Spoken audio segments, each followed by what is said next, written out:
In January of last year, the House adopted Rule 11, requiring regular hearings on waste, fraud, and mismanagement of programs under the committee's jurisdiction.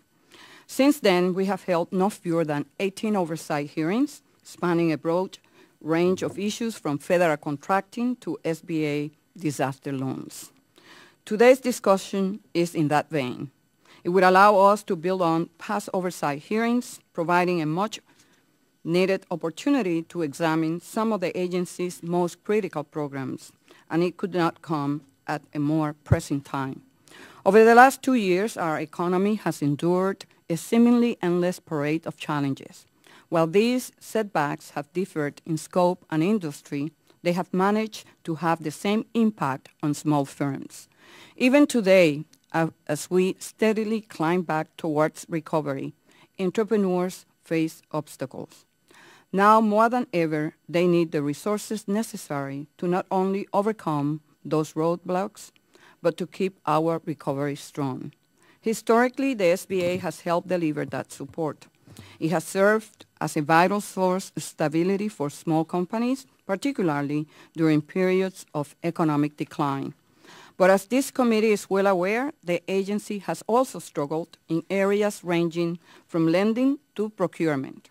After years of underfunding, SBA continues to wrestle with a legacy of neglect, one that has eroded its oversight mechanisms and left many of its programs in disarray. With an emphasis on accountability and a strong commitment from the Inspector General, we can tackle those issues directly. As Judge Brandeis famously said, sunshine is the best possible disinfectant. And make no mistake, there's no better tool for scrubbing out waste than transparency. When it comes to holding agencies accountable, the Inspector General has a critical role to play, and I am pleased the IG is with us today. It is my hope that our conversation will serve as a frank and open forum for examining SBA problems areas.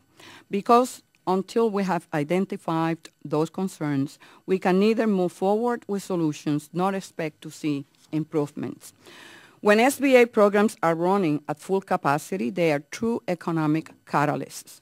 Just look at the small business development centers.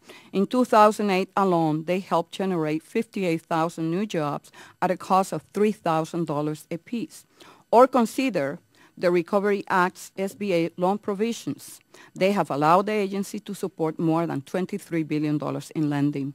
At a time of historic declines in the small business capital markets, that particular effort has been nothing less than a lifeline. But unfortunately, not all of SBA's initiatives has been quite successful. Later this morning, we will look at a number of IG reports, all of which point to problems within SBA programs.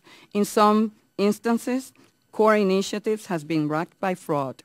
In other cases, they have been undermined by questionable practices. It is imperative that these troubled programs be restored to reflect their original mission, strengthening and supporting small businesses. Because at the end of the day, small firms aren't just the backbone of our economy. They are our greatest source of job growth.